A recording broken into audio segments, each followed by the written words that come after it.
Yes, yes, yes, folks. You already know what it is. You know what it bees. You know what it is. You know who it bees. You know who it is. I said that way too many times than it was called for, but it's my show, and that's what I do here. That's right, folks. You already know where you are. You know where you are, and if you don't know, you're going to learn because this is what we're doing. This is what it's all about, right, Vince?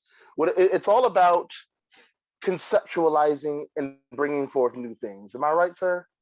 Absolutely correct. And timed it perfectly accidentally. I muted it so I could cough. And then as I unmuted it, you were like, isn't that right? And I was like, I figured oh, you. I yeah, know. absolutely. I uh, I was having a therapeutic moment there where I needed some co-signing, and because you weren't there when you were supposed to do as a coping mechanism, Q, I had a lot of repressed memories flood my brain. Vince, I'm sorry, I have to I tell you was that. there. Like when you originally first No, no, said no, it, no, no. You I were gave late you a though. You were thumbs late. up. No, And but you were late. then I was like, let me mute so I get this like frog out of my throat. And then you were like, right? And I was like, yeah, yeah, all right.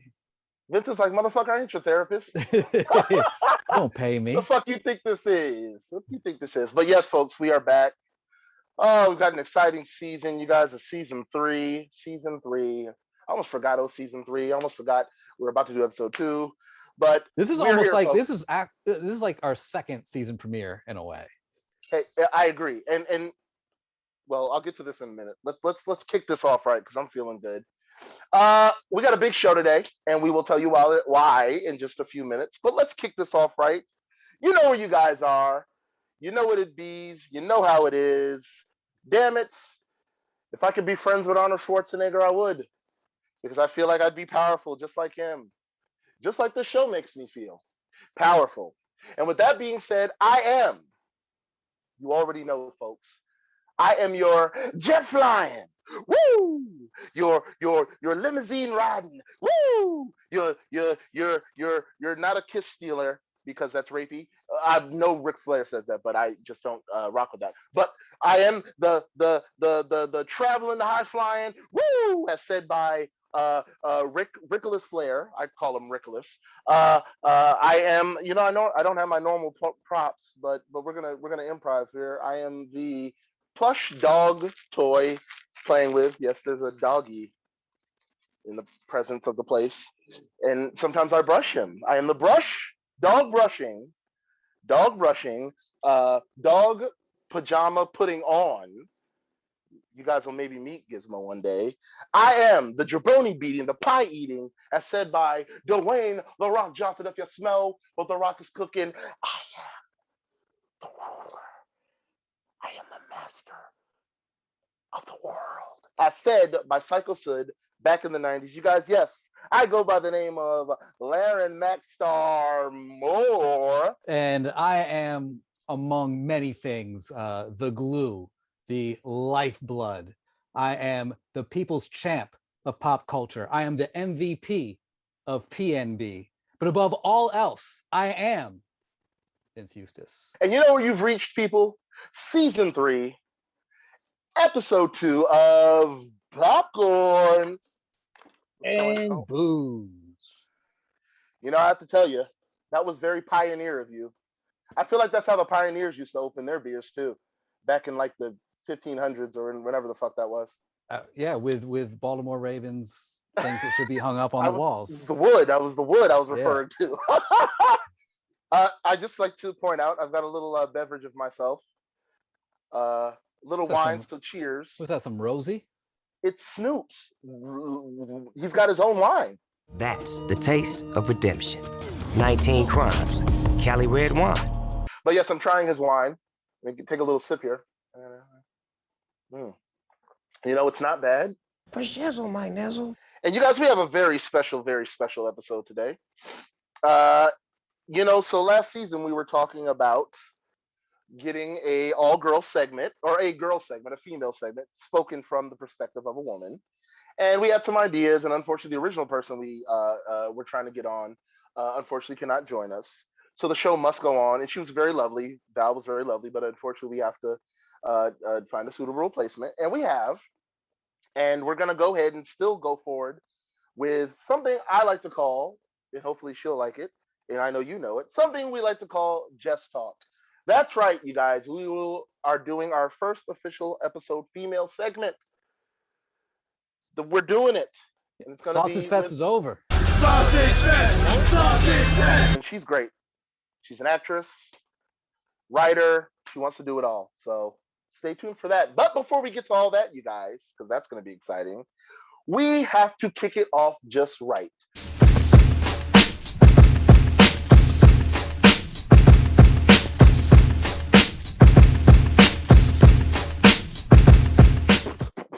Hip hop, it all started in the park. Hip hop, it all started in the parks. I like to give a special shout out. You already know where I'm going with this, Vince. To the pioneers of what I do.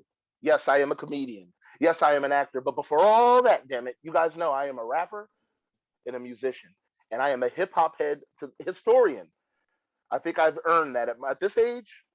When you hit your 30s, as long as I've been doing it, not only am I a hip hop artist, I am a hip hop historian. I think at this point, and I should be treated as such. So with that being said, I want to give a shout out to the two men who made it possible for me to be the position I am as a rapper, preferably a lyricist. A shout out to DJ Hollywood and DJ Cool Herc. If you can rock, B-boy or be an MC, Cool Herc Party is the place to be. So I feel like everyone this week, or this weekend at least, has been talking about finally Kanye's album Donda dropped on Sunday. No one really kind of knew when it was going to happen. He kept delaying it, but it finally came out. There's been some controversy over whether it was supposed to be dropped at that point. Kanye saying that the label dropped it without his permission. Apparently, there was the baby verse that wasn't cleared. I remember when I checked, the song "Jail Part 2" was like blocked out on Spotify, and then like didn't he get rid of? He got rid of Soulja Boy too. Didn't he get rid of Soulja Boy? Apparently, Soulja Boy wants to fight him. The record? So there's a lot of craziness going on with the album, but it's been released. It's doing very well. Right now, they're saying that it could take on the number 1 spot on the Billboard 200 this week. If that is the case, it would be a historical debut for Kanye. He'd become the artist with the most number 1 albums on the chart among artists who've debuted on the chart in this century. Wow. So he didn't necessarily get like the full day, because normally these albums are released on Friday. His release on Sunday. So, but after his first full day of streaming, the projections are showing that the album is expected to move about 300,000 plus units in his first week. So it looks like he's got another hit on his hands. Have you heard the album yet, Laren? No, I have not. Which is slightly shameful, because despite his debaucheries as of the past few years that I don't agree with, that a lot of people in hip hop don't agree with, that a lot of his fans don't agree with, I still, amongst all that, I still find him to be a musical genius. I use the ideology of R. Kelly. I do not rock with R. Kelly. I do not rock with anybody that rocks with R. Kelly, but I will listen to that nigga's music, because that's what I do. In the immortal words of Paul Mooney, nigga, I tell you about niggas. We turn on each other when things get real bad. But when things are real good, we support each other, nigga. I support that nigga R. Kelly. I support that nigga R. Kelly. I don't support him. I support that nigga's music, because niggas make the best music. See, that's what Paul Mooney would have said. That's exactly what Paul Mooney. I feel like that's something he really would have said about R. Kelly. But when it comes to Kanye West, same thing. Not his political views, but I love that nigga Kanye. That nigga is amazing. That nigga has a large jaw, and his head is shaped like Stonehenge. But that nigga makes good music. He makes music for niggas, and he dates white women like niggas, even tan ones. I feel like that's something Paul Mooney would have said to Kanye. But to answer your question, no, haven't heard it.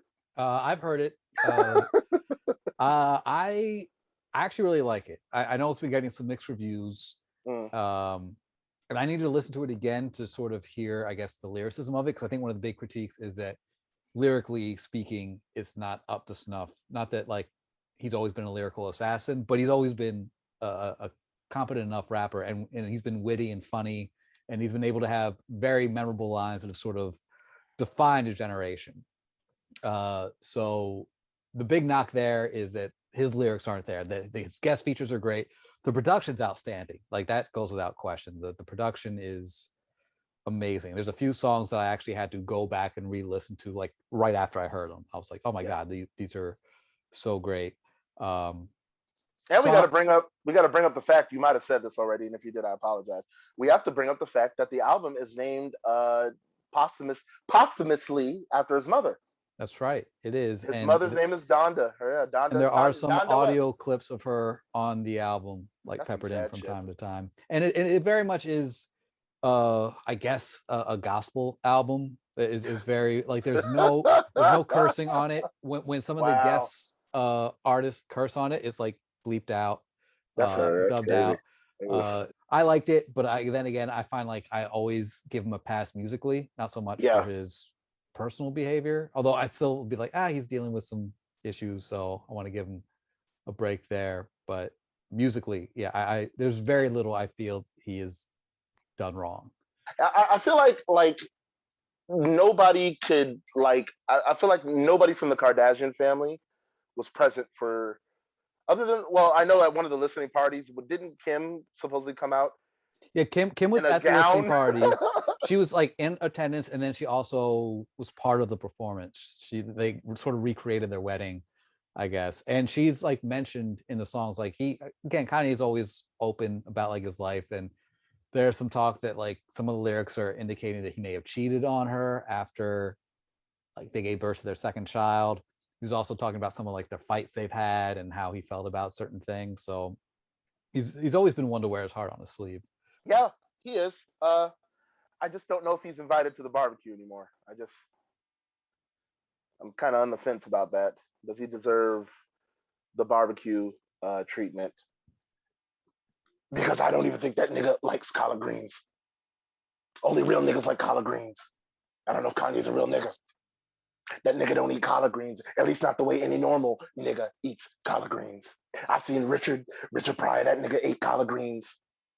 He even snorted a few lines of collard greens. That nigga was a real nigga because he liked collard greens. Richard was my friend. He was my friend. I feel like you and Paul Mooney would be great friends, Vince. Oh yeah, I'm sure he would. Because you're invited to the barbecue. Oh, he'd be like, Vince, listen, nigga, you act like a nigga. You talk like a nigga. You go to the barbecues like a nigga. Check your nigga dick, because you might be a nigga, Vince. I would be very low key. I would still be like, I'd be happy to be there, but I wouldn't want to like ruffle any feathers. And I feel like you being called the N-word that many times would just I'd be fine. Like, I wouldn't parrot it to anyone. Oh my God. No, back to Kanye. Listen, I'm gonna listen to Donda because I'm a conceptual guy. He's been a conceptual artist as long as I've known his music. And in a minute, we'll talk about some of his past works. But as far as the whole Donda thing, I appreciate he's dedicating, I guess, quote unquote, which is why there's no cursing and it's more spiritual. He's kind of keeping it in the realm of respect for his mother, which I appreciate. Boy, does he need his mother right now more than anybody. So despite his antics, I was watching an interview with on the Breakfast Club, and they think he's a clown. Like, I don't know if you've seen the clip. No, I did. And DJ Envy. I take DJ Envy's opinion on things with the smallest grain of salt. And he ain't that gangster. I love how he lets the 2% of blackness in him decide to shine when he wants to get niggerish all of a sudden. Yeah. And I'm just like, Envy, you are about as light-skinned as they come. Like, you are a very safe black man, sir. Like when he tried to puff up at Jesus and Marrow, and then all he did was like crack jokes, and then he just like got mad and stormed out. Would you consider this a Kanye West resurgence? Inquiring minds want to know, Vince. I mean, I feel like Kanye West has always. I mean, I feel like ever since my Dark Twisted Fantasy, I'm butchering the name of it, but the 2010 album, which is probably his best. I feel ever since then. Amazing album. I feel like ever since that album, people have been more divided on like Life of Pablo, Yeezus, like how are they? Some say it's great, some say it's not. But I feel he's never really gone away. He's always been involved in music, in hip hop, in pop culture. So it could, I guess, if we're asking if it's a return to critical darling Kanye, probably not, because he's already getting a lot of mixed reviews on it. Like Azalea Banks said it was trash. Joe Budden Oh, called it a fuck masterpiece. Azalea So Banks. it's like I everyone can't has stand that woman. everyone has a very strong opinion on it Yeah. either way, but no one can really quite agree on it collectively. What are some of your past favorites works of Mr. West, sir? As I Uh, sip my wines there. I would say probably my favorite albums, not to say that anything after Dark Twisted Fantasy wasn't good, but I feel that my favorite Kanye albums are everything from College Dropout to Dark Twisted Fantasy. So I want to say probably after Dark Twisted Fantasy is kind of when I checked out, because that's when he got to kind of started getting real. His mental health issues started really becoming apparent, and he started getting really out of control. And then he started getting into the Trump stuff. But I was just like, Kanye, what are you doing? Your mom would slap the shit out of you, I would think. Um, Not for being a free thinker, but just for specifically using that as your ideology for free thinking, I think is where I feel like his mom would be upset about that. Because I know in his mind he's like, well, I'm a free thinker. I'm not a robotic black person. I'm not falling under the black agenda. But it's like at the end of the day, Kanye, you's a nigga, Kanye. Just like Bernie Mac said on your album. That wasn't really Bernie Mac. I think that was D. Ray Davis. He's like, Kanye, motherfucker, wake up, motherfucker, you's a nigga. You's a nigga, Kanye. And I don't mean that in no motherfucking good way, Kanye. You's a nigga. So that's what I feel like that's what he should get. Every morning, it should be a Bernie Mac lookalike just standing over him, reminding him that he's a nigga. But at the end of the day, I think you should do it. I think you should I know. just Yeah. break into whatever football stadium shit, he's nigga. staying in and Motherfucking Kanye. just wake him up. I feel like that would be good for him. It would. I will say my favorite album is Late Registration. That's a great one. I fucking that sophomore album, man. And you gotta understand, like, you know me more than anybody musically. So this was 2005. Oh God, I was at the hungriest. I was at the peak of my music career, because this is when I first went solo and I was really starting to feel myself as a solo artist. So projects like that came out around that time. Being in my early 20s, I was just like, yeah, this is the path I want to take. Conceptual albums. Kanye had the beats, he had the lyrics. I was just like, this is what hip hop's all about. Then he slowly started disappointing me, but that was a good era. And then, like you said, I liked Graduation was a good album. All the way up till Dark Twisted. I even liked 808s and Heartbreaks. I liked the whole R&B. He used a lot of autotune, but then again, this is 2008. Everybody in their mama was. So I fucks with his catalog. I just, Kanye got to get his shit together.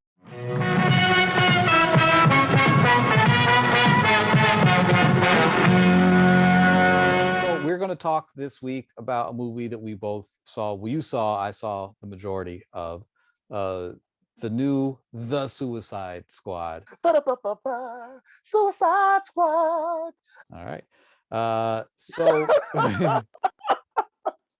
you saw all the movie. What are your thoughts on it? Good film, man. Very entertaining. I'll be honest. I will say, I think what saved it. Let's be honest. James Gunn, good filmmaker. He knows how to do a Marvel and a DC characterized conceptual superhero movie. I feel he's one of the people that could execute that. And he did with this. He reimagined it. He put his take on it. Much like he did with Guardians of the Galaxy, he just nailed it. He knew what the characters meant, what they meant to the fans. So he wrote them accordingly. I mean, I know he wasn't the only one. He probably had I know he had co-writers, but just his vision as a filmmaker and probably co-writing and screenplay writing. Like he knew the job, he knew the positions, and he applied it, and it worked. Everybody had a purpose. I don't feel like anybody was left out per se. I know a lot of people were like, Harley didn't get much screen time, and she didn't. But when she was, of course, Margot Robbie fucking nailed it, killed it, got the job done. And I mean, a step up, a giant leap from the original. I have a question for you. Sure. I I want have to an know. answer. I want to know your opinion about one actor in particular. And his name is John Cena! Unfortunately, I could not see him the entire movie.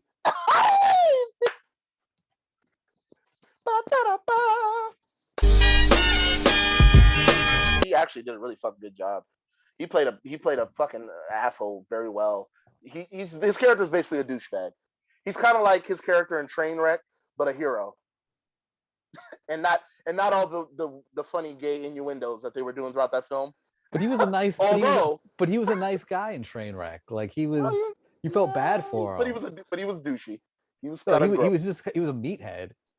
Well, in this, he kind of plays a meathead. He plays like he plays a like a he can't do no wrong. So some stuff happens at the end. I won't give it away, but he ends up being a piece of shit. Let's just say that. Starts off great. Starts off as great, from what I could see. Still never gets old. Okay, so with that being said, folks, we're gonna go ahead and for the first time ever on Popcorn and Booze, a show created by myself and my partner here, Vince Eustace. It's just been us, folks. Yes, it's been a lonely, lonely two-person road. I feel like the movie Homeward Bound. We need a third person in the form of a female. Just like they had. It was two male dogs, and then Sally Field was the cat. Yes! With that being said, you guys, I'm going to go ahead and introduce her. She's going to let her introduce herself. I'm going to let her do her thing. She's going to be on the topic of the Suicide Squad as well. She's going to be talking about one Harleen Quinzel. Ladies and gentlemen, first ever time on Popcorn and Booze, episode 2, season 3. I'd like to introduce our first ever female segment, All Talk. Ladies and gentlemen, give it up for Jessica Hayden. Yay. Who's that girl? Who's that girl? It's Jess. Thank you. Thanks for having me on, y'all. Yeah, no, kind of like what Laren said, I'm focused more on things like film, television, performance, writing, things like that. But I'm also very obsessed with Harley Quinn. So I'm very excited to get to talk a little bit about this. I kind of wanted to focus on the evolution of Harley Quinn as a character as you see her in media. So we're just going to start off right from the get-go. She was created in the 90s by Paul Dini and Bruce Timm for Batman the Animated Series, and she appeared in the September 11th, 1992 episode Joker's Favor. She was actually inspired by the Malls, or the girls that would accompany Joker and whatnot in the original 1960s Batman series with Adam West and Burt Ward. And Dini came up with the idea of Joker having a female hench person that he could have kind of a Punch and Judy dynamic with, where it's very awkward. You can tell that it's very abusive, but back in those days, it was funny. Her name is a play on Harlequin, which was a stock character from the 16th century Italian physical theater Commedia dell'arte. And when designing the character, Bruce Timm actually did a simplified villain version of the traditional Harlequin costume, taking the jester hat, the ruffled collar, and the diamond pattern of the Commedia dell'arte original and putting them on a red and black bodysuit. At first, she was just going to be a one-off in the series, but her popularity with the producers of the show led her to be featured in more episodes on the animated series. And it also introduced her into the comic books that were being published by DC. She made her comic book debut in September 1993 in the 12th issue of the Batman Adventures. And then in 1999, she actually became a canonical character with Batman Harley Quinn. So that's just kind of who she is as a character. If you don't know too much about her backstory, she was a licensed psychiatrist at Arkham Asylum. She fell in love with the Joker, decided to kind of give it all up, became obsessed with him, and she then became Harley Quinn as opposed to Harleen Quinzel. We'll first see her really in our big media with Suicide Squad in 2016, and she was basically just there to be eye candy, to be the Joker's girlfriend. She was all sex and skimpy costumes. She had the short shorts, of course, that we all know. She had hair that was very kind of like a schoolgirl fantasy. It was long, sexy hair and the pigtails. It frames her face just because, again, it's the eye candy. When you see her on camera, her chest is the center. Her chest is the center of the frame, which means basically that is the focus of the picture that you're seeing. And everything is super sexualized. Everything's about her just basically killing time, waiting for the Joker to break her out because that's all she's deemed to be, is the Joker's girlfriend. Then a few years later in Birds of Prey, we actually see her take a little bit more of a turn. This is when she and the Joker, of course, break up, and she decides to reclaim herself and want to make a name for herself outside of just being the Joker's girlfriend. She wants to be her own person. So she does that by chopping off those signature long ponytails into a shorter, choppy hairstyle, which is liberating for her because it's a new, easier look to deal with, as well as a fresh start. She's not trying to oppress a man. She's just trying to find her own footing. She wants to be a mercenary. She's trying to go out on her own and start her own business. It also kind of shows just how intelligent and capable she is. We tend to forget a lot of the times that she is an educated professional psychiatrist. She is very, very smart, but we forget about that when she wears the skimpy costumes and it's just all about her boyfriend. So this movie kind of really shows, no, there is more to Harley than just that. She had a life before this. She's very intelligent. She just got mixed up with the wrong people. And it also kind of shows just how powerful she is on her own. A lot of the things that the Joker was able to pull off in that storyline is because of things that Harley was able to do. Even when you look at the way that it was shot, this time the camera makes sure that her face is the center of the frame instead of her chest. It's because we want to make sure that we're focusing on her as a person and her acting ability. And this was also directed by a woman, so you can kind of see the different styles of shooting and the different way that they want to perceive this character. And Birds of Prey is just more about the powerful story about finding your own footing in a group of badass females. And it's super fun if you haven't seen it. And then we come to The Suicide Squad, which of course just came out. If you have not seen it, I definitely recommend it. It's fantastic, super fun. Her outfit in this is much closer to recent depictions of Harley Quinn in media, like comics and video games. Her costumes are much more practical and suited for fighting in intense battles. If you saw Suicide Squad in 2016, you might remember she had those really high heel boots. They literally were just kind of like stripper shoes. They look sexy, they look hot, but not really practical for fighting when you think about it. In this movie, though, even when she's wearing a dress, she is wearing combat boots. She is wearing boots because they are easy to fight in. She can run in them. She can kick ass in them. She even rips her dress to make it easier for fighting. If you've seen the movie, you remember she has that red dress. She rips it so she can have a better range of body motion to be able to defend herself. Even her tattoos that you see are different. Margot Robbie actually hated the rotten tattoo that Harley Quinn had on her face, and she told James Gunn, the director, that. So he said, cool, the tattoo's gone. Just because Margot Robbie didn't like it, he listened to her and he took it away because he wanted to make sure that she felt empowered and she could play the character in the way that she wanted to. They also changed her shoulder tattoo. She has a shoulder tattoo in the back of her left shoulder. In Suicide Squad, it says property of Joker, of course, because we have to remember then she was just being perceived as the Joker's girlfriend, not really much to her. But in the Suicide Squad, she has that same tattoo, but it says property of no one. So again, it's kind of reiterating that she's out here standing on her own. She's more than just being linked to the Joker. She is a force to be reckoned with in and of herself. She's capable of saving herself. There's a huge part of the movie, of course, where the team of men are all getting together and like, we have to save Harley, and she's able to break out herself. Even when she needs to use her body as a weapon, it's not done in like a sexual way or a way to titillate the audience. If you remember, she has to break the guy's neck with her legs. It's purely out of survival, and because she literally had no other weapon, there wasn't anything like skeevy or sexual about it. It was just showing her, again, that she's a capable team member and she's a great fighter. So I'm kind of excited to see where it goes from here if we think about in terms of media with TV shows, with more movies that we're obviously going to be getting, video games, things like that. We can focus on her more as a character of really big importance as opposed to just the side piece or the girl that we included in our team, because she's actually bringing something to the table aside from a great ass. So yeah. So since I have you guys both together, I just wanted to hear your take on the DC movies that have come out recently, aside from what we've already talked about in terms of like the Harley Quinn movies, or go more in depth with how you feel about what they've produced as opposed to let's make the comparison. How are they compared to Marvel too?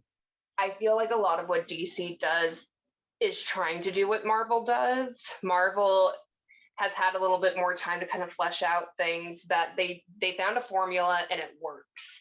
And they just know they get really great, talented filmmakers that really know what they're doing. And with DC, while we have a lot of visionaries attached to these projects that can be great, and I always feel like with DC movies, it's not all shit, but most of the time it's not all great. Yeah. In the ones that are almost all shit, you can still find moments and things that you like about it. But it feels like they're trying too hard to be like Marvel or be above Marvel when Marvel already kind of has it down.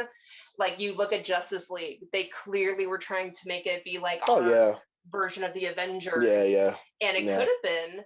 DC Marvel, what's the difference? Have you checked the box office lately? Bruce Wayne. It did not work out. Yeah. It's also a difference of when I feel like studios try to get really involved. I know WB sometimes can be really like involved with their projects to the point that it can be detrimental to the project. Yeah. Whereas with Disney, of course, has a lot of control over everything, but you look at somebody like James Gunn, they kind of let them have free reign within reason of what they want to do, but it makes a good movie. Like if you look at James Gunn, Guardians of the Galaxy versus Suicide Squad by David Ayer, again, it's the same kind of idea. It should kind of be like Guardians of the Galaxy, a group of misfits, but it did not work out. But then you see how he did the Suicide Squad, and it shows when you get somebody who understands the material, the characters, who knows how to write for them, who knows how to make it the best possible experience for fans, as well as know how to make a good movie. That's the difference. Yeah. So that's really. No, I agree. And like we were saying earlier, and like Jess was saying, a filmmaker does make a difference. You know, because when we talk about, have you seen Justice League at all, Vince? Yeah, I saw both. Snyder I cut saw the original cut and I saw the Snyder 4-hour cut. Okay. Yeah, Snyder cut. It started off with Zack Snyder helming the I was gonna say Avengers, excuse me, the Justice League film, and then he had to step out because wasn't it for? I think it's because his daughter. It was right, exactly. Damn, yeah, it was a rough situation. He was going through some shit, so I don't blame him. So he had to step out, and in stepped another Marvel darling, or at least originally, not so much now.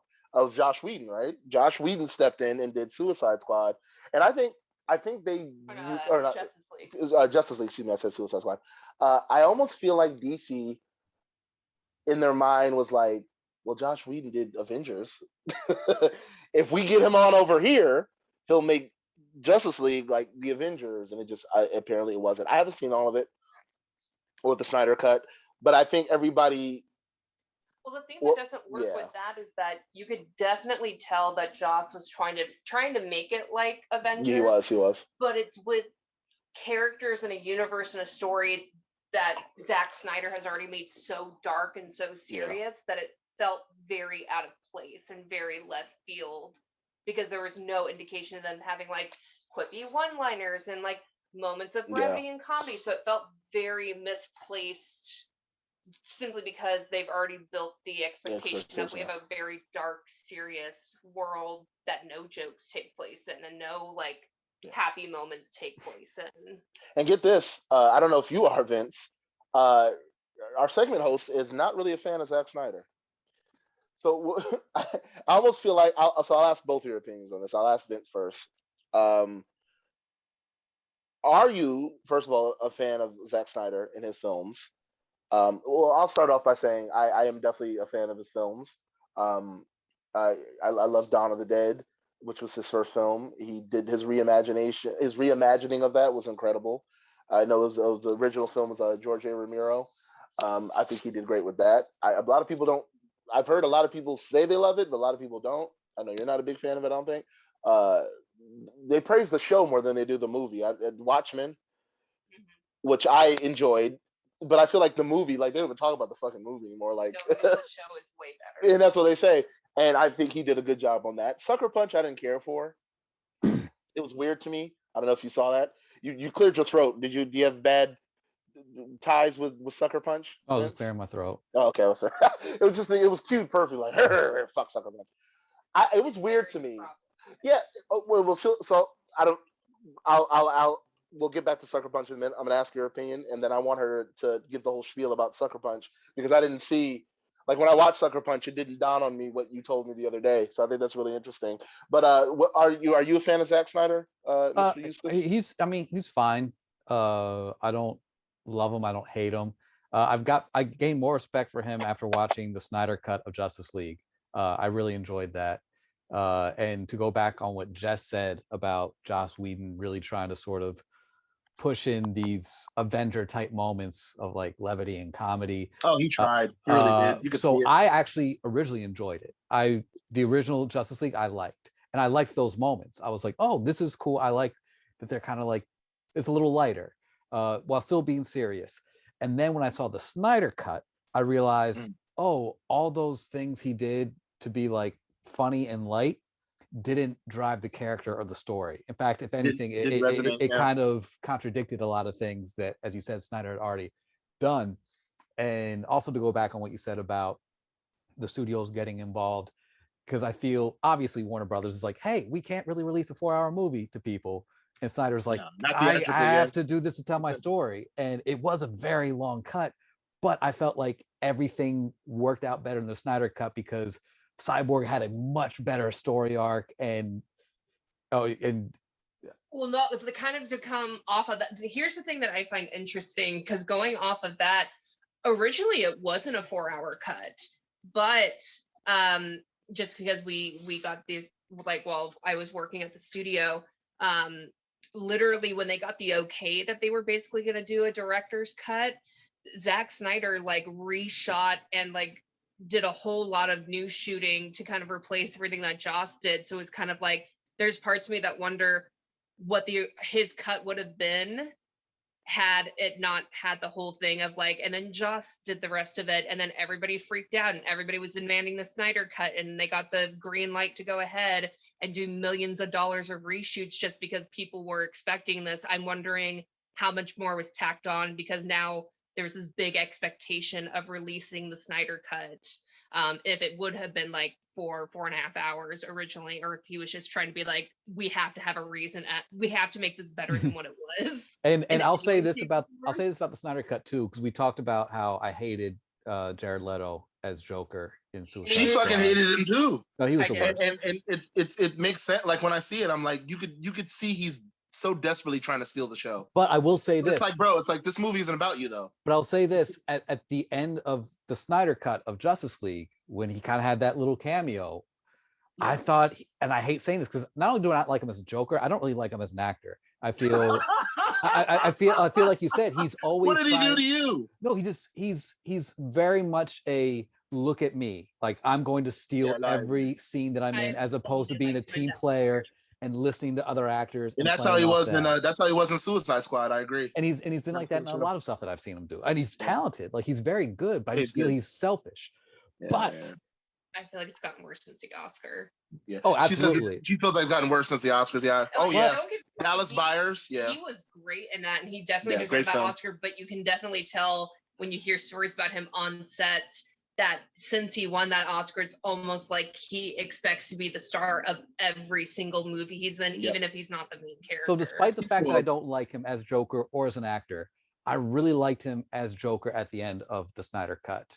I was like, man, if we got more of this Joker, like that would be, I don't know, maybe he learned from it, or maybe just like better directing, but he was tolerable and actually like captivating, just that little bit. Would I have to see the Snyder cut to know what you're talking about, or yeah? Or you can watch it. or is it the same as No, as he's not in the original Suicide. Oh, he's not. Oh, he's in Suicide. He's not in the original Justice League. He's not in the original Justice League. Yeah. The Suicide Squad, to get back to that, really, I'm gonna be honest. Like, I think I started to make this point earlier, and I think my ADD I got fucking sidetracked. But I want to say that R rating is what set it off too, because here's the thing. I don't think it would have been the same as the first Suicide Squad had they had not made it a rated R rating, but I do feel like it would have been in the realm of that first one if they had not taken some of the liberties that they were able to take with, because some of the best bits in the Suicide Squad were the goriest ones. And I know I hate to sound like that person that's just like, ooh, gore, like, you know, like I feel like the proverbial ultimate Quentin Tarantino fan, because everything's got to be about gore and getting decapitated and cut and your balls and all kinds of shit getting cut off, but all kinds of just shit, blood and guts flying all over the place. But it's like, I feel like that did set the movie off because it was able to give them a freedom that they did not have in that first movie. And I think that's what stifled that first. Had they had made that first movie rated R with Will Smith, that'd have been like Bad Boys. That'd have been a fucking dope ass fucking film. Like, I think they could have done so much more with an R-rated Will Smith, Margot Robbie, just that entire cast. I think they could have, but with this, they nailed it. And I know a lot of people don't like people like Pete Davidson and, you know, some of the characters they added. But it's like, I think it was necessary. Real quick before we move on, I do want to talk about a funny moment in the Suicide Squad, since we're talking about it, where it's revealed what TDK stands for. I don't know if you've made it that far in, but there's just a really funny bit I want to bring up where they find out Nathan Fillion, Nathan Fillion, who's I like. First thing I ever saw him in was Slither. Have you ever seen Slither, Vince? No. Watch Slither. You need to watch. We'll watch Slither. Interesting. It's kind of like Invasion of the Body Snatchers. And it's Josh Whedon. Yeah. It's a Josh Whedon film. People forget Slither. The Cabin in the Woods is too. He does some good shit. I actually like Josh Whedon's shit. I don't know, you know, I mean, I know he didn't do probably Justice League any justice, but like, I tend to like that. But and he uses Michael Rooker quite a lot too, and I guess James Gunn does obviously too. They both like him. But I just thought that was funny when it's revealed what TDK stands for, and the character is the detachable kid. And then there's literally a scene where they're all being slaughtered. And he reveals his powers, and then like is it Harley is the one that says it? She's because they realize what it is, and just in that moment, they do a great comedy bit where the moment it's revealed what he is, what his name means, it's his powers are revealed in that instant, and both his arms just come out of their sockets, but they look like action figure arms. So when it comes out, it's like the little part you'd stick in a shoulder of an action figure, but it's like bone instead. And so I'm kind of like, that's kind of actually cool, because maybe his arms turn into something, and they don't. They float away from his body. He's controlling them, and he's setting it up like he's about to do something great. And literally, when he gets over to the army, his arms, and you're like, oh, they're gonna explode. They're gonna shoot lasers. They literally go over there and just start gingerly slapping at the people that are killing them. And what makes it even funnier is, like, not only are they ineffective, but they're ineffective to the people that are getting slapped by them. So all they're being is just annoyed. They're like, they're just like, get the fuck out of here. Are you serious? And they get a shot of this, and it's just this great comedy bit. So I just wanted, that's to me one of the funniest. There's another one, the Weasel thing. I don't want to get into every little aspect, but definitely everybody should watch Suicide Squad. I think the Suicide Squad. I think with DC, I think they have a lot of work to do. I mean, I would, this is a person that's not really pro DC.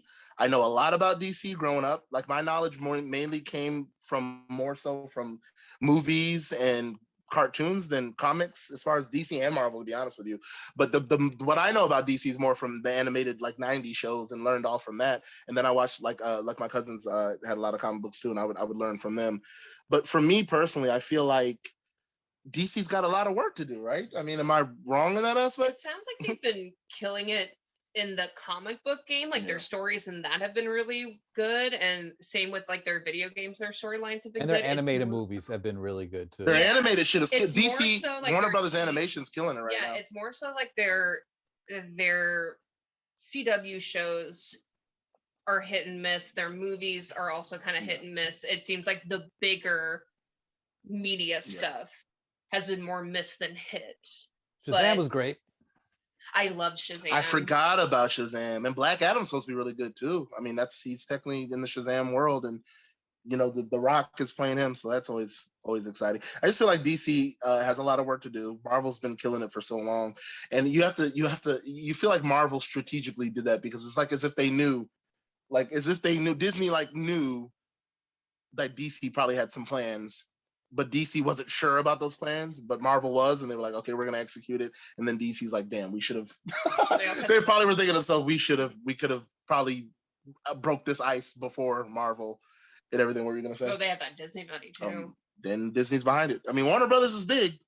Warner Brothers is big. Bigger than a lot. You can't fuck with like Mike Epps said in what was it Friday After Next. Y'all can't fuck with y'all can't fuck with Walt Disney.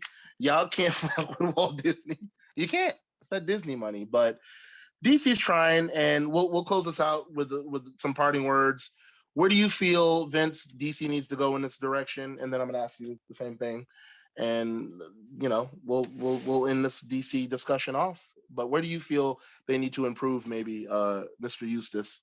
I think that they need to realize, because what Marvel did, and it works for Marvel, although it's gotten some critique, is they've kind of made a lot of the tone like Iron Man. I know they kind of went a different way with Incredible Hulk. It didn't do that well. So like, oh, all the Marvel movies are going to be kind of funny, and they're going to have a little bit of quips and stuff like that, kind of like Iron Man. And I feel that with DC, with especially the Christopher Nolan Dark Knight movies, everything was dark and gritty, and it really worked. So they having all the characters in DC be dark and gritty. Superman's not a dark and gritty character. He's a beacon of hope. He's supposed to be almost the complete opposite of Batman. So I think that DC needs to do a better job at making not only the characters, but just the tone of their films vastly different and true to those characters. You do see certain DC movies where it seems almost like they're following the Marvel formula. If you've seen Birds of Prey, that's a really good example of how very high action, bright colored, a lot of stuff happening type of movie, but it has a lot of great moments of brevity. And I feel like that's what's been missing in the DC cinematic universe, is just because when you make everything so dark all the way through, nobody feels good after watching the movie. It's just dark and it's depressing. But comic book movies, they're supposed to have an air of like action, of course, and some seriousness to it, but it's also supposed to be fun. It's also supposed to be a little bit ridiculous, comic booky. That's what makes it a good movie. And I think really if they focus on that and kind of just doing what they're doing now, where they're focusing on getting more diverse writers and directors, or getting more female filmmakers. We got people who know how to make a good movie like James Gunn. We're getting more filmmakers of color who are getting in and doing these movies. And I think if we have more of that, of different people with different backgrounds and experiences, they can bring more to the table and kind of help level out a franchise that is not struggling. It's still making a lot of money, but it's struggling, I would say, like receiving wise from like audience members and fans. Yeah. Thank you, reception wise. Yeah. No, and I agree. I think they have a lot of work to do in that aspect of really garnering what they want to do with their material to keep their fans and keep their fan base. Because at the end of the day, there's some hardcore. I know for a fact there's some hardcore DC fans out there that feel DC can't do no wrong, and if they're fans of the comic book, they'll accept everything the animated films have, which are doing good, but the films are doing that. I think that's really their only struggle right now. Our films, their content, animated wise, is good. Their video games are incredible. I for the past weeks, I've been playing Injustice 2. The first Injustice was great, so they make great. I mean, that's more like, because the makers of Mortal Kombat did Injustice, so I understand that's more NetherRealm's thing. And what's his name? What's the guy that John Boone? John Toby? What was the guy who created Mortal Kombat? Can't think of his name. Something Boone. Something Ed Boon. I know that's their kind of their thing, but it's still a DC product. It's Warner Brothers. When you open the game up, it says in the beginning it has a Warner Brother Interactive insignia. So they're doing fine in that aspect too. I just Even think their HBO Max series, Yeah. any of their HBO Max series have been doing really Yeah. well. CW is the one that's kind of a hit and miss. Yeah. And then you have Marvel shows though, but it's like you got to think to yourself, is DC even winning in any aspect? Because Marvel's fucking killing it. Disney Plus is killing it with Marvel shows too. So it's just, I think DC just has a long way to go. What I think they should do personally is just kind of stick to their own formula and stop trying to beat out the competition and focus on making, like you, and you guys said the same thing. I'm probably just reiterating. They need to just focus on just making their fans happy. Because I feel like they're trying to focus on the masses, and the masses aren't riding with DC right now. They're more so riding with Marvel, and it's like, you know, you got a long way to go. But I like Jess said, and like you said, Vince, they have some properties that actually are keeping them afloat. They're making millions and millions of dollars. It's $1 billion company, and Warner Brothers is behind it. And I love Warner Brothers, one of the oldest studios in the history of film. She actually works at Warner Brothers. I do. So she knows a lot about Warner Brother products and their projects. So shout out to DC for trying to do doing their damn thing. They're definitely trying, and we commend them. And I will still see their films. You guys, with that being said, that was Jess-Talk. Woo!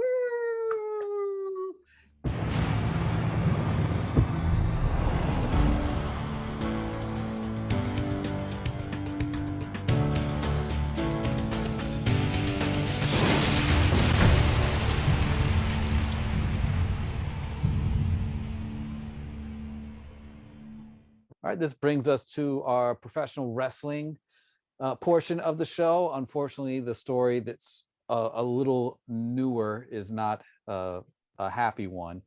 A wrestler by the name of Daphne Unger. She was pretty popular in WCW from 1999 to 2001. Real name Shannon Spruill, was found dead on Thursday morning. No cause of death has been officially declared, but it's looking like she had completed suicide. The reason why everyone seems to think that is because she had been dealing with mental health issues for a long time, and prior to her death, she had gone on Instagram Live, and just it looked like she wasn't in a good place. She appeared to be in a suicidal state. She was saying in her video, "Do you guys not understand that I'm all alone? Do you not understand that?" And then later in the footage, she was saying, "Remember, my brain goes to Boston." So maybe implying that, like, when she's gone, she wanted it to be studied. So our hearts go out to her loved ones. Yeah, that's rough. Wow. I mean, we always take, like, and we talked about this. Unfortunately, Laren, you and I don't know too much of her work because we weren't really watching WCW at that time. Yeah. I know I'd heard of her. I heard that she was killing it in WCW. Because she was very Mick Foley. I think it was Mick Foley said she was kind of ahead of her time. She was like the anti-diva. She was like dark goth, but like appealed to the wrestling fan base. We're like, oh, not only do we find her attractive, but she's great promo wise, and she's very entertaining to watch. Yeah, you hit it right on the noggin there. I was not familiar with her. Here's the thing, I've been watching, and me and you are relatively about the same age. We're both in our old age of 30s.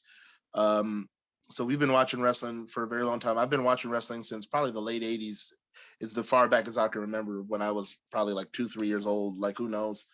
But I will say that out of all those years, the years and years of watching wrestling, I don't really remember her name coming up too much, but it might have, and it might have just didn't catch my radar.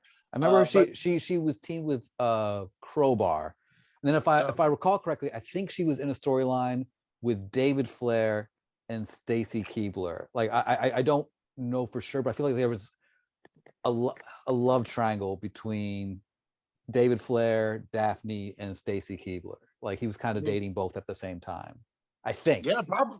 Wrestlers go through a lot, and this is what makes me mad when I hear people diminish or demoralize or marginalize wrestling or the wrestlers. Now, some do deserve that because there's a lot of wrestlers that ain't about shit that have done some horrible things, have been involved in some horrible things. But yet, as far as the nature of the business and the professionalism of the business, I feel like people should give wrestlers more credit because let's just talk about the physical aspect, which probably leaks over into the mental anyway. But there's two things wrestlers I feel got to go through: physical anguish and mental anguish. It could be due to the physical stuff or just what they. I know a lot of wrestlers get fucked up mentally because of the bumps and the amount of time.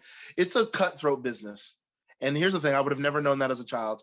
They kept it so kayfabe. Wrestling was so kayfabe back in the 80s and 90s, and definitely before even those times. But growing up in the 80s and 90s, I just remember it being kayfabe to the point where you thought these motherfuckers were just cartoon characters living their best life. You knew there was a behind the scenes, but you didn't as a kid. And as a small kid, I didn't know back in the 90s and early 2000s. I was a teenager. I didn't know. So in my mind, it was just like, these guys are doing very family-friendly content, so they can't really necessarily have demons. And boy, they do. This is a fine example of that. There's 100 other examples we could bring up. Chris Benoit. I know we've kind of touched on that situation. We haven't really gone into detail. We already know what happened with that. For those who don't know, I don't want to. I'm sure at some point we'll actually, at some anniversary. I don't want to say anniversary because it's nothing to celebrate. When I think of anniversaries, I think of celebrating a death, and his death and his family's death that he caused isn't worth celebrating. But I will say there will be a point where it reaches the dates that these incidences occur, or his birthday or something. And me and you will probably cover that incident. But as far as today, I would just tell people, just, Google Chris Benoit. It's one of the biggest true crime. It's to the point now, it's a true crime situation. It's not just wrestling related. It's up there with OJ. It's up there with the Manson murders. It is crazy. And this isn't up there with that, but I will just say, as far as the turmoil that wrestlers go through mentally, this is a fine example. Just earlier, not earlier this year, but I want to say earlier last year, I believe it was, another female wrestler took her life I can't remember. She was a Japanese wrestler. I think she was out of New Japan, but she was definitely out of an Asian territory. And I think we might have talked about her. She was very young. I believe she was 23, and she herself completed suicide as well. A young Asian female wrestler. And it was, from what I understood, from what I read, it was because of a lot of online cyberbullying that she was receiving for something that happened on a reality show that she was on, and she took her life. Because she couldn't handle the pressure of being ridiculed the way she was, because people are just mean. They just don't know how to leave people the fuck alone. So you think about situations like this, and you're just like, wrestlers do go through a lot. They go through a lot of anguish, and my condolences to her family. I don't know if she had a boyfriend or a partner of some sort, or girlfriend, or I'm not sure what her sexual orientation was, but if she had a partner, I feel sorry for her partner. I definitely feel sorry for her family, her friends, and anybody that did care about her, because it all, like you said, it all points to what it looks like, in that she took her life, that she made the decision to end it all. And I just think that's a terrible situation. And my condolences go to her and her family. And so I agree with you. I feel that, in professional wrestling, there's a lot of mental health issues that don't really get paid attention to. And I think not just professional wrestling. I think with stuff that was going on with Simone Biles and Naomi Osaka recently, we've seen it with professional athletes. And you don't have to be a professional athlete to have to deal with this. I think it's just in all walks of life. Pro wrestling's no different. I remember when CM Punk came back to AEW recently, he said that, when he was in WWE, he had to leave because his mental health wasn't really in the best place. But speaking of WWE and mental health, since the news broke of Daphne, WWE, I think, sent a memo out to their talent saying, hey, just as a reminder, like we've got someone on staff who's, adept at helping people through mental health issues. So if you need to talk to someone, again, talk to this person. Here's their number. They've had it up there for a while, just to remind them.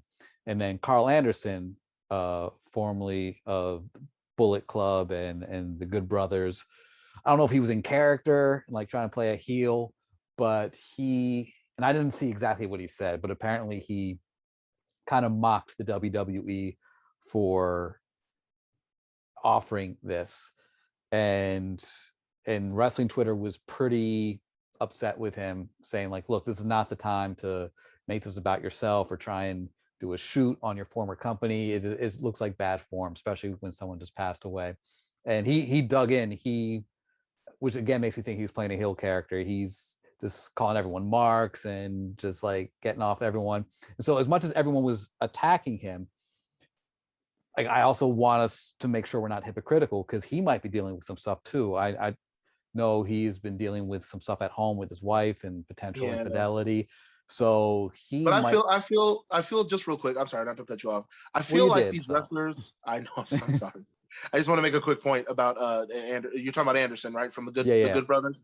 So I hate when wrestlers go there, because I consider myself a mark. I know you at times have considered yourself a mark, and that I know that's got different context to it. I know the main one is just means you're just a really hardcore wrestling fan. But I feel wrestlers, when they get pissed off, like I feel they're cool with the term mark until they get pissed off at marks, and then all of a sudden you're a fucking mark. Like you love this wrestling business way too much, and it's like, motherfucker, you're the wrestler.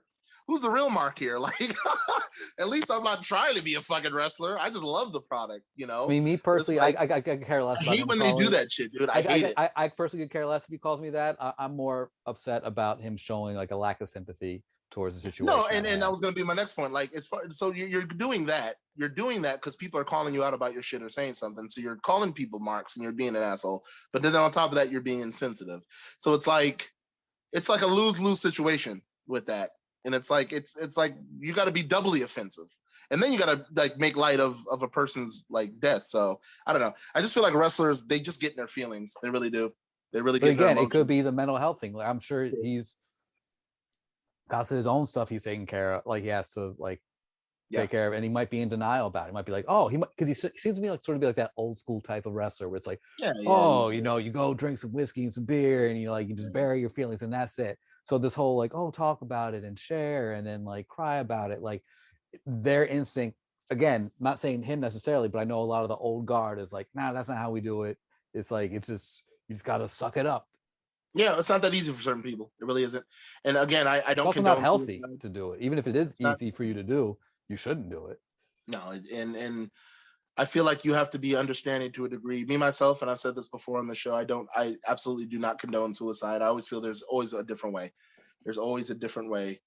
But then again, in the same token, just because I don't agree with it or I don't feel people should go that route, I don't know what that person's going through. So I try not to express myself about that person personally, which is why my views on suicide are more general, you know, about how I feel about that. But and to be fair, I don't know. I'm sure there's people who have different views, but I got to believe overall, most people are anti-suicide. They're like, that's not the way to go. But the ones who end up completing suicide are the ones who are just so depressed and so lost, and they feel there's no other option. And again, it's not something that we are like, yeah, no, that was, you do that now, but it's something that no one really wants to happen. Yeah, exactly. And that's exactly my point. I have a general view on it, but I cannot personally speak on what that person specifically went through to make those type of steps in their life. And I just wish it wouldn't happen. I always wish these people would just go desperately. There's got to be, I don't want to say there's got to be, there are so many avenues you can go, whether that be family, friends. I try not to myself personally rely on anybody that's not a close loved one, but sometimes you gotta. And it might be a person who you least expect to be the most supportive that will probably be the most supportive and probably tell you what you need to hear. And I feel a lot of people who have reached a point of suicidal thoughts and I mean not just suicidal thoughts, really showcasing the thought of executing it. I feel they just feel nobody gives a fuck at all. I think they've just convinced themselves that who's going to care if I'm gone, and they'll do it. And I just don't think that's the way to do it. There are people that care about you. You know, me and Vince care. Jess cares. You know, for all you the people out here that do watch this show, if you need to talk to any of us, hit us up. You know, And you know, also, if we'll you have Jess give her social medias and everything out later, or at the end of the show during the outro. But at the end of the day, there are avenues, and we here on Popcorn and Booze want to let you guys know that I know this is a small show, and some people watch us, some people don't. The point is, it's for the people that do watch this and need any kind of words of encouragement, or just know I can only speak for myself. I can speak for my team because I know them, but I can speak for myself in this manner, and that's just to say in closing, um, that I'm here for anybody that needs to talk. If you know my number, call me or text me. If you know my social medias, DM me. Anything. Just, you know, and I'm sure Vince and Jess will coincide with that and saying the same thing. So I'll say this, not to make light of your very generous offer to be open to people, but if you or someone you know is struggling with depression or thoughts of suicide, there is a national suicide prevention lifeline to call also. That's 1-800-273-8255. Once again, 1-800-273-8255. And so if you don't have someone in your life, or you feel like there's someone in your life that you can't talk to, there's always someone that you can talk to, and the professionals there can help out as well. Rest in peace to Daphne Shannon. Again, my condolences to her friends and her family and the people that loved her. And if she had any partners in her life, anybody that she was romantically involved with or in a relationship with, my condolences to them as well, because it's a tough situation and it happens a lot. And wrestling is a tough sport. So give these women and these men the credit they deserve. They bust their ass for you guys. And I'm only talking to the marks and the fans. Everybody else who doesn't care, then obviously you're not going to give a fuck about what we're saying right now. But I will say in closing, you know, give them the credit in their due. And I know I sound like a mark, but it is what it is, because situations like this end up happening. And it's because these people feel hopeless. And it's because they do go through a lot in the wrestling profession. Rest in peace to Shannon, aka Daphne Unger. So, do you have any closing statements for the dearly departed? No, just what we said before, just our thoughts and prayers, which I know has become cliche at this point, but like in all honesty, like, you know, our thoughts and prayers go out to her fans, her friends, her family, loved ones, because as much as she felt she was alone, she was not as alone as she probably thought she was. A bunch of wrestlers have spoken out and talked about how sad they were that she passed. I don't know how present they were in her life at the time of her passing, but just anyone who was in her life and touched by her, like, my heart goes out to them.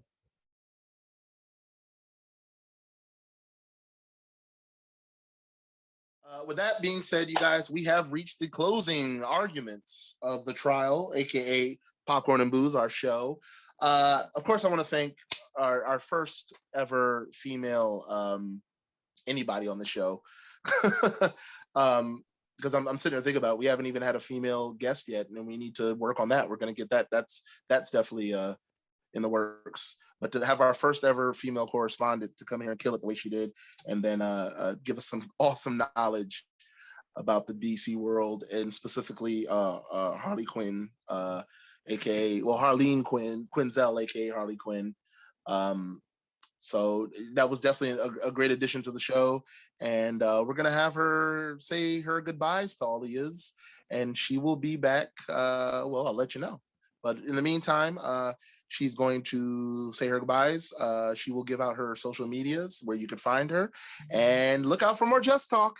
Yeah, no, thanks again for having me on. It was super fun. And it was interesting it's weird getting back to normal and doing things like this again. So this was very fun. So thanks for having me. Y'all can find me on things like Instagram. Mine is at Jelliphant. It's like elephant with a J 73. And then I'm also on TikTok at spooky_Jess. And I talk about things like true crime and horror movies on there. Well, thank you, Jess. That was awesome. She did a really good job. And you guys will be seeing her next on episode 4 of this season. And with that being said, you guys, we have had a very long episode. Thank God for Vince to trim some of this down, but we're going to go ahead and take it to the closing. You know, it's been an excellent episode, our first ever female correspondent. She, again, look out for her in the future. And we got some other things in the works, right, Vince? I think we got some cool things. We're constantly developing. We're developers. This is news to me. Cool new stuff that we're working on. Get with the program, Vince. I don't think anyone's invited me to partake in these cool things. Well, you're like the last kid. You're like the white kid that never gets picked for basketball when it's predominantly black people. Well, what's sadder is when you're the last white kid picked by a bunch of other white kids. Oh, that's how you know it's bad. When not that I would know what that's like. Not with basketball, at least. I sucked at basketball, so I was like Chris Rock when he said it. What was it? The Longest Yard. And he was like, I wasn't your typical black person. I got picked after the white kids. They were like, oh my god, a nigga that can't play basketball. What is this? Great Chris Rock bit. But folks, with that being said, you guys we have reached the conclusion of our show. Thanks again to Jess. Thanks again to you, Vince. You guys know where you are, and we're gonna go ahead and take this to the outro because this is a great show. So, with that being said, I am the fedora hat wearing. I look like a gangsta. I look very dapper and debonair. I am the fedora hat wearing. Yeah. I am the. I need to shave, but I'm a little trimmed up. I am the. I'm trying to get the sexy black man with the beard look, leading man look. Need the trim guy with the master plan. I have no more wine, but I have wine glass empty, drinking. I've had some good wine, feeling good right now. I am the jet flying, not a kiss stealer because it's rapey. I am the jet flying, woo, as said by Rickolas Flair, aka Ric Flair, the father of Charlotte Flair. You guys all know Charlotte. If you don't know Rick, you definitely know her daughter. His daughter. I am the pie eating, jabroni beating. If you smell what the Rock is cooking, I am the man. I am the ruler. And I am the master of the world. As said by Psycho Sid back in the 90s when he was over as hot grease, as they say in the wrestling business. I am the one. I do it by far because I'm the best in the world. But I'm not CM Punk. I'm Max Star. Yeah. The one and only Laren Max Star Moore. Once again, I am the glue. I am the lifeblood. I am the people's champ of pop culture. I am the MVP of PMB. I'm sipping on Peronis and laying the smack down on jabronis. I am Vince Eustace. We are popcorn. And booze.